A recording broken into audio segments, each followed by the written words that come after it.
And welcome back here to Live Now from Fox. I'm Andrew Kraft. Thanks for being with us here. Let's move into some of these other key international headlines. They follow up to one of these major stories we brought you just yesterday. A live picture there on the Israeli-Lebanese border at this point in time. Well, this is what we know.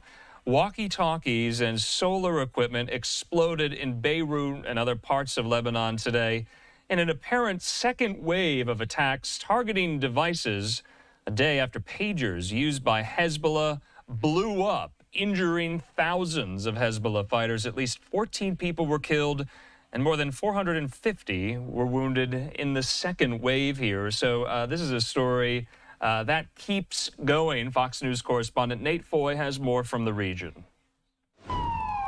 A second wave of explosions in Lebanon, this time coming from handheld radios used by Hezbollah terrorists. Here you see several detonate in Beirut. This blast interrupted a funeral for 3 terrorists killed yesterday. A senior U.S. official tells Fox Israel is behind the explosions that took their lives. Israel embedded explosive devices in pagers delivered to Hezbollah terrorists in recent months. With more communication devices compromised today, Israel's infiltration of Hezbollah's supply chain is clear. Israel will spend a decade developing sources using human intelligence and signal intelligence to be able to infiltrate the highest ranks of Hezbollah. Lebanon's health minister says at least 32 people are dead and more than 3,200 others wounded from both rounds of explosions. Hamas extended support for Hezbollah, writing, quote, "We strongly condemn the renewed and ongoing Zionist aggression against the brotherly Lebanese people." Overnight Israeli airstrikes hit several Hezbollah targets in southern Lebanon. A top Israeli battalion arrived near the Lebanese border. Defense Minister Yoav Gallant said Israel is entering a new phase of the war, and the IDF is ready. Hezbollah is again vowing revenge against Israel. Prime Minister Benjamin Netanyahu is promising a more secure northern border. We will return the residents of the north securely to their homes. U.S. Secretary of State Antony Blinken met with Egyptian leaders today, reiterating that the U.S. didn't know about any attack on Hezbollah beforehand. It's imperative that everyone avoid taking steps that could further escalate or spread the conflict. The leader of Hezbollah, Hassan Nasrallah, is scheduled to make a speech tomorrow. Until then, all eyes will be on the northern border as Israel awaits the retaliation for both rounds of explosions. In Tel Aviv, Nate Foy, Fox News. Nate, thanks so much. Let's bring into the conversation our trusty guide here for all of these stories. Of course, that's national security analyst and expert and retired Marine intelligence officer Hal Kempfer. He joins me. Hal, good to see you here. In Nate Foy's reporting there, he somewhat left the door open for the inevitable Hezbollah retaliation. Is it so inevitable? Will Hezbollah have to respond to this or not? And do you anticipate they will? Andrew, I think tomorrow when Nasrallah talks, and Nasrallah, the head of Hezbollah, will talk. It's pretty much guaranteed. He's got to say something publicly. This is such an embarrassment for Hezbollah across the board. He's got to come out. And there's been a lot of speculation. What will he say? And then the other part is, what can they do?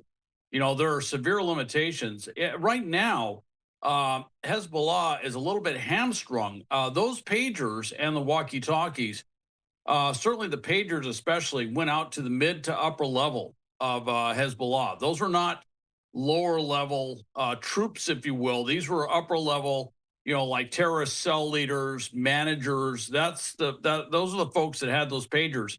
They were taken out. I heard one surgeon today in Lebanon say that about over half the patients that came in from these blasts had severe eye and facial injuries, and he said most of them had lost at least one eye. That tells me that whereas we look at the number killed, it really is the number of injured that have taken them, shall we say, out of the fight, and a lot of them is at experience level that you desperately need. So right now, Hezbollah is crippled in the command and control, not to mention the communications capability. Then the walkie-talkies went off. Those have caused tremendous casualties, at least about 14, over 400 people injured. And of course, there are other devices, the solar devices. There's even talk that some cell phones may have actually exploded. With that, they don't trust their equipment. They can't do a lot of things. So he will threaten. He will definitely make some very bellicose charges or bellicose statements about retaliation, and they're going to try and even the scales. Because right now, for him politically, the scales are very uneven, very much in Israel's favor. But the question is, what can they do? What can they actually pull off? So, Hal, let's talk about how this was pulled off yet again for a second day in a row here. Do we know any more about the incredible, spectacular effort, this undertaking, what went into it here, the type of explosives used, the types of devices that were targeted, and from where they were procured? Like what company has made all these devices that could have been sabotaged so easily by what seems to be Israeli elements here, Israeli intelligence operatives? So what do we know on that? I know that's a loaded question, but do we know anything more on that than we did yesterday? Actually, we do. It is surprising how much more we know. The brand name of the pagers themselves is Apollo. It is a Taiwanese company. Look, first off, not that many people use pagers anymore. That's old technology. You know, back in the 90s, I carried a pager wherever I went, but pagers have kind of gone by the wayside. You know, smartphones will replace them. Problem with smartphones is a lot of them are automatically enabled with GPS tracking capability.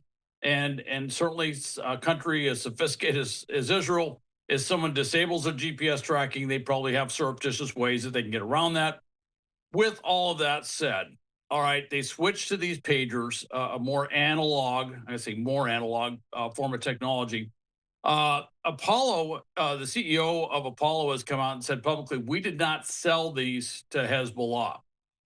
They say they came from a company that had licensed their brand out of Hungary. The company in question in Hungarian authorities said has no manufacturing capability. They're simply an intermediary, a distributor, if you will. So the question is, where do they come from? And that's where I think we're going to find out more information. At some point between the purchase and the delivery of these pagers, Israeli authorities, and we're assuming that Israel is responsible for them. There's reports that Israel has told the United States that they did do it, although they have not publicly said that they did it. They got in there and put the explosives in there. The explosive itself is PETN. It's been used in a wide variety of explosives. If you remember the shoe bomber way back when, Reed actually had put PETN in his shoe. Fortunately, was unable to explode it, but it's been used in a number. It's a more stable, I should say, more stable than some other type of explosives, and that's what was in there. So these were put in there and believed to be have the explosive itself in the batteries with some sort of way to actually set it off. One thing that's interesting, though, is it's believed the timing is kind of strange.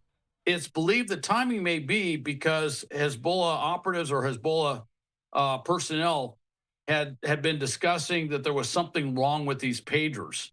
So could have put Mossad in a use it or lose it situation, which is if they tear these things apart and realize what's inside of them, they will lose this entire capability. And their story is that this wasn't when Israel actually wanted to do it. They wanted to have it as for a rainy day sort of thing. I see. But their timing got pushed up because of that discovery.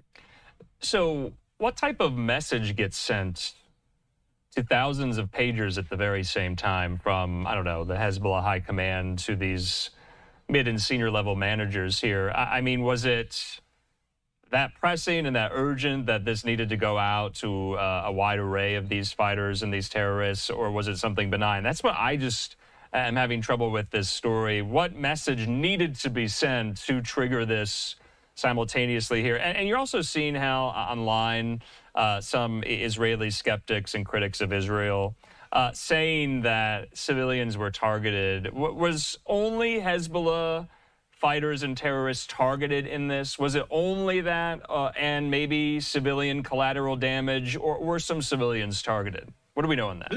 This is really one of the most precise strikes I could have possibly imagined. Okay. These pagers and the walkie-talkies themselves only go to Hezbollah operatives, Hezbollah personnel. That's who would have them.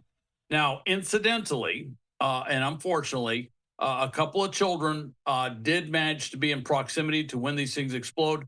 Don't know the full circumstances of how that happened.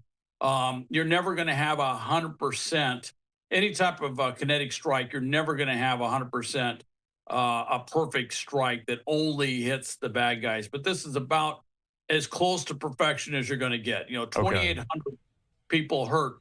Now, as far as the first part of your question, what was sent?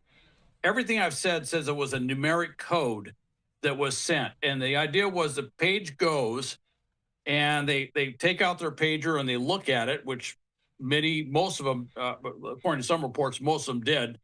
And there was about a 3 to 5 second delay, and then it would explode. And when it exploded, it would explode in their face, it would explode in their hand. Okay. Hence, you have a lot of people that lost fingers, severe hand injuries. I talked about the eye injuries. There's some reports that over half of those were severe eye injuries. At least one eye was gone. And those who hesitated, those who didn't, had severe abdominal injuries. Some cases, if it was in their pocket, a little bit lower than their abdominal area. So it gives you an idea of what was there. All right, Hal Kempfer, we're going to have to leave it at that. Thanks so much for your time and helping us make sense of this pretty peculiar, bizarre element of the Israel-Hamas-Hezbollah war, if you will. And we'll see whether or not there are any more new pieces of information that come to light in the days ahead. Hal, thanks. Okay, thank you, Andrew. All right, in the meantime here, we do want to take a quick commercial break. You heard there in Nate Foy's report the whereabouts of Secretary of State Antony Blinken today. He said he met today with President al-Sisi of Egypt and Foreign Minister Abdulati, saying we reaffirmed our strong commitment to the U.S.-Egypt bilateral partnership and ongoing efforts to reach ceasefires in Gaza and Sudan. Grateful for Egypt's continued regional leadership there, with a photo of the handshake. Wanted to make sure we got that. Live picture there over the Israeli-Lebanese border. You can see as tensions flare up between Israel and Hezbollah over this latest attack, this latest gambit by Israel.